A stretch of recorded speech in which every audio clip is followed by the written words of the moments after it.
पाहत आहात भरारी वृत्त सेवा यूट्यूब चॅनल। आठवतं मी पहिल्यांदा आमदार झालो आणि पहिली निवडणूक लढून जेव्हा मी पहिल्यांदा मसवडला आलो तेव्हा मसवडची परिस्थिती आपण अगदी मायनी चौकापासून पुढे आल्यानंतर अगदी गावाच्या पुढे जाईपर्यंत ज्या ठिकाणी खड्डे ज्या ठिकाणी धूळ उडते असं दिसत होतं तेव्हा खऱ्या अर्थानं मसवड आलं याची जाणीव सातत्यानं आपल्याला होत होती। प्रचंड धुळीचं साम्राज्य असणारं मसवड आलं याची जाणीव सातत्यानं आपल्याला होत होती। प्रचंड धुळीचं साम्राज्य असणारं मसवड विकासापासून वंचित असलेलं मसवड, या मसवड शहराच्या 12, 14, 15, 16, 17 वाड्या, या एकाही वाडीला कुठेही जायला रस्ता नव्हता ते मसवड।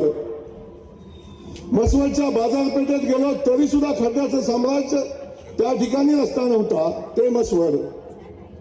स्टँड पासून आपण खाली आलो तर इथून विरकरवाडीला जाणारा हा नगरपालिकेचा फुलसा रस्ता, याही रस्त्याला खड्ड्याचं साम्राज्य आणि फुफुट्याचा धुळीचा साम्राज्य ते मसवड। ठिकाणी आपण जाऊ त्या ठिकाणी रस्त्यापासून वंचित असलेलं मसवड। आणि खास करून आपण मसवडमध्ये बघायचो, कधी मधी मला जिल्हा परिषद सदस्य झालो तेव्हा कधीतरी या भागातला एखादा मृत्यू झाला, एखादं निधन झालं कुणाचं, तर तिसऱ्याला किंवा दहन द्यायला यायची वेळ यायची तेव्हा इथं यायचो।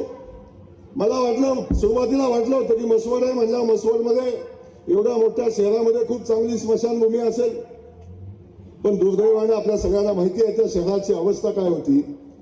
जेव्हा मसवडमध्ये दहन द्यायला किंवा मातीला आपण यायचो तेव्हा मसवडमध्ये नदीच्या पात्रामध्ये आपण ते दहन द्यायचो किंवा मातीचा कार्यक्रम व्हायचा।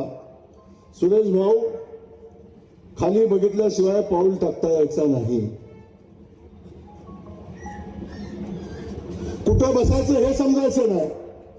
स्मशानभूमीचं शेड होतं ते 5 जागा वाचलं होतं आणि त्या ठिकाणची असणारी ही सगळी परिस्थिती आपण बघितली, म्हणजे प्रचंड मागासलेलं, विकासापासून वंचित असलेलं, परंतु तरी सुद्धा अनेक लोकांचा राजशाही थाट इथं असलेलं हे शहर आपण सगळ्यांनी पाहिलं।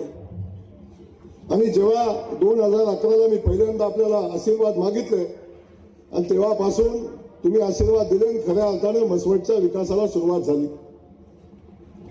आज मसवडच्या चारी बाजूने गेला तर मसवड शहराचे रस्ते आपण पाहताय, वाड्या वस्तीवर अगदी लांब मळ्यापासून प्रत्येक वस्तीवर गेला, अगदी कोडलकर वस्तीपासून, मासाळ वस्तीपासून, अगदी मासाळवाडीपासून, विरकरवाडीपासून, अगदी कुठल्याही बाजूला, अगदी मसाळबोनेवाडीला गेला, कुठल्याही बाजूला गेला तरी आपण त्या ठिकाणचे रस्ते आपण बघतोय। प्रत्येक वस्तीमध्ये समाज मंदिर असेल, सभा मंडप असेल, मंदिराचं काम असेल, प्रत्येक वस्तीमध्ये स्मशानभूमीचं काम असेल, या सगळ्या ठिकाणच्या सगळ्या पायाभूत सुविधांना न्याय देण्याची भूमिका आपण घेतली। आज मसवड शहर आपण पाहतोय, या सगळ्या शहरातल्या विकास कामाच्या बाबतीतली भूमिका घेत असताना अगदी स्मशानभूमीपासून, एवढी सुंदर स्मशानभूमी, पुन्हा पुन्हा त्याचं गुण गाणार नाही मी, पण एवढी सुंदर अशी स्मशानभूमी आज आपण बघतोय।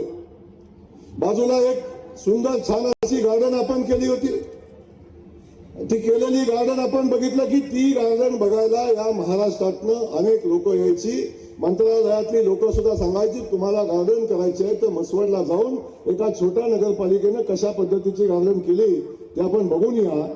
ती गार्डन बघायला लोक यायची, या गार्डनचा अनुसरून आपल्या गावामध्ये नवीन बाग हे त्या ठिकाणी लोक करायची।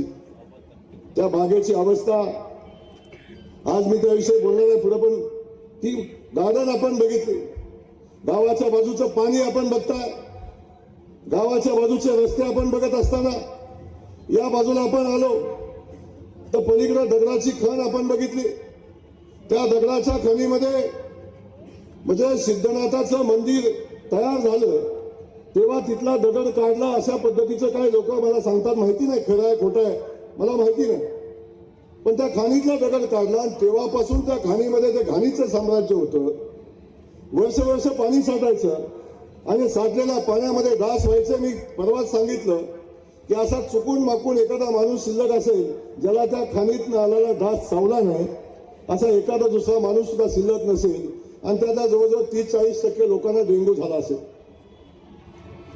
त्या दगडाच्या खाणीचं मुजवण्याचं काम आणि 24 कोटी रुपयाचं भव्य असं सामाजिक सभागृह त्या ठिकाणी बांधण्याचं काम आता प्रत्यक्षात चालू आहे.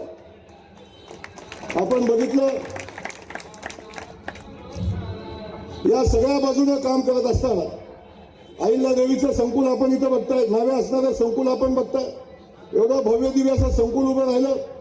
पण हे सगळं उभं राहत असताना 5 वर्षामध्ये जे प्रचंड मोठं काम झालं आणि ते काम झाल्यानंतर आपल्या सगळ्यांना माहिती आहे परिवर्तन पॅनल म्हणून एक पॅनल झालं आणि त्या पॅनलनं या शहरातल्या लोकांनी मोठ्या विश्वासानं एक नेरेटिव्ह सेट केला की गावच्या लोकांनी गावची सेवा केली पाहिजे, गावानेच गावाची सेवा केली पाहिजे, गाव काय बोराटवाडीतनं चालवणार का, अशा पद्धतीचा एक नेरेटिव्ह सेट करायचा प्रयत्न केला.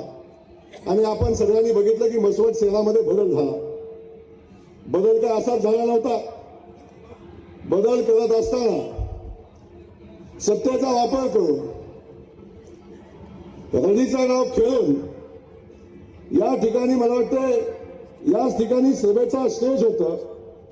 डॉक्टर पतंगराव कदम त्या सभेला आले होते आणि त्या दिवशीच्या सभेला माझ्यावर एक गुन्हा दाखल केला आणि मला या मसवड शहरातनं बाहेर जायला भाग पाडलं.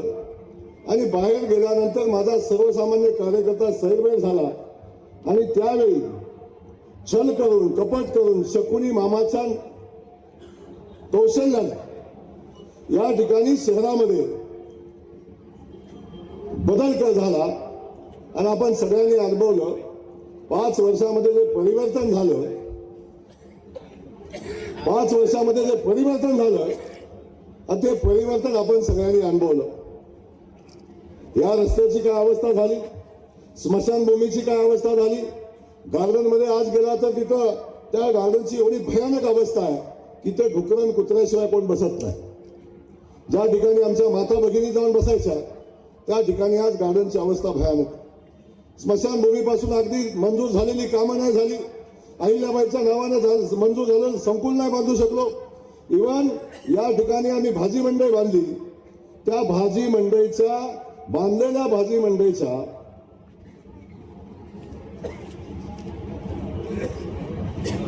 काय असतात बांधलेल्या भाजी मंडईचा फक्त कलर करायचा होता, कलर, आणि फक्त काचा बसवायच्या होत्या.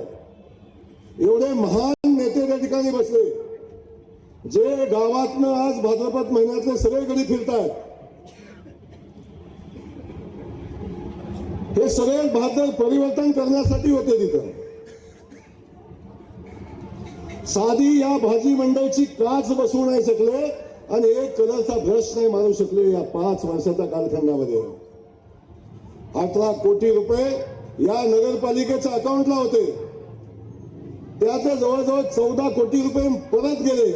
या भाद्रांना पैसे अकाउंटला असलेले खर्च सुद्धा करता आला नाही.